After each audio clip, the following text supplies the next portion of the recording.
Guys, അങ്ങനെ ഞാനും നിങ്ങളെ പോലെ കടൽ കടന്ന് ജർമ്മനിയിൽ എത്തിയിരിക്കുന്നു ഗായ്സ്.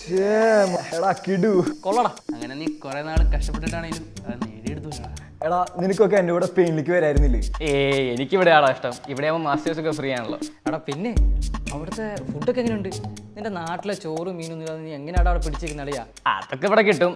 പിന്നെ ചേരയത്ത് നിന്ന് നടുക്ക് ചെന്നാൽ നടുക്കഷ്ടം. എനിക്കത്രേ ഉള്ളൂ. അവിടുത്തെ സ്പെഷ്യൽ ഫുഡ് ഐറ്റം എന്താടാ? ഒരു മിനിറ്റ് അളിയാ, നെറ്റ് ഇടയ്ക്ക് കട്ടാവുന്നുണ്ടേ. എടാ ബ്രാറ്റസ്റ്റ് എൻ്റെ അളിയ എന്നാ ടേസ്റ്റാണെന്നറിയോ? ഞാൻ കുറേ കഴിച്ചു. എടാ അളിയാ, അവിടെ ഇപ്പോൾ ക്ലൈമറ്റ് എങ്ങനെയുണ്ട്? ചൂടാളിയാ, പിന്നെ ഞാൻ അഡ്ജസ്റ്റ് ചെയ്ത് പോകുന്നു. എന്താണത്?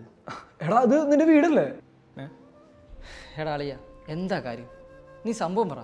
എൻ്റെ വിസ കൊണ്ട് റിജക്റ്റ് ആളിയാ. ഞാനത് നിങ്ങളോടൊന്ന് പറഞ്ഞാൽ നിങ്ങളെന്ത് വിചാരിക്കും? നിങ്ങളൊക്കെ ലോകത്തിൻ്റെ ഓരോ അറ്റത്ത് സെറ്റിലായി. ഞാനിപ്പോൾ ഇവിടത്തെ. എടാ, ഇതിനാണോ ഇത്ര മെനക്കെട്ടെ? എൻ്റെ പൊന്നളിയാ, നീ കള്ളം പറഞ്ഞ് ഞങ്ങളിനെ കളിയാക്കുമെന്ന് വിചാരിച്ചിട്ടാണോ? എടാ, നിന്റെ അടുത്ത് ഞാൻ എത്ര തവണ പറഞ്ഞു, നീ അതൊന്നും കേൾക്കാതെ ഓരോ വിശ്വസിക്കാൻ പറ്റാത്ത ഏജൻസി ചെന്ന് തല വെച്ച് കൊടുക്കും. നീ നേരെ ABC സ്റ്റഡി ലിങ്ക്സിൽ ചെല്ല്. അവിടെ ആകുമ്പോൾ നിന്റെ വിസ റിജക്റ്റ് ആകുമെന്ന് എനിക്കൊരു പേടിയും വേണ്ട.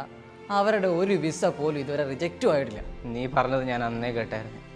ജർമ്മനിയിൽ നിന്ന് വിളിച്ചാൽ അതിനിപ്പോഴും സമയം പോയിട്ടൊന്നുമില്ല. എടാ, നീ ഇപ്പോൾ തന്നെ ABCനെ വിളി. അവർ നിന്നെ എല്ലാ കാര്യങ്ങളും ഗൈഡ് ചെയ്തോളും. നീ ഒന്നും കൊണ്ട് പേടിക്കണ്ട കേട്ടാ.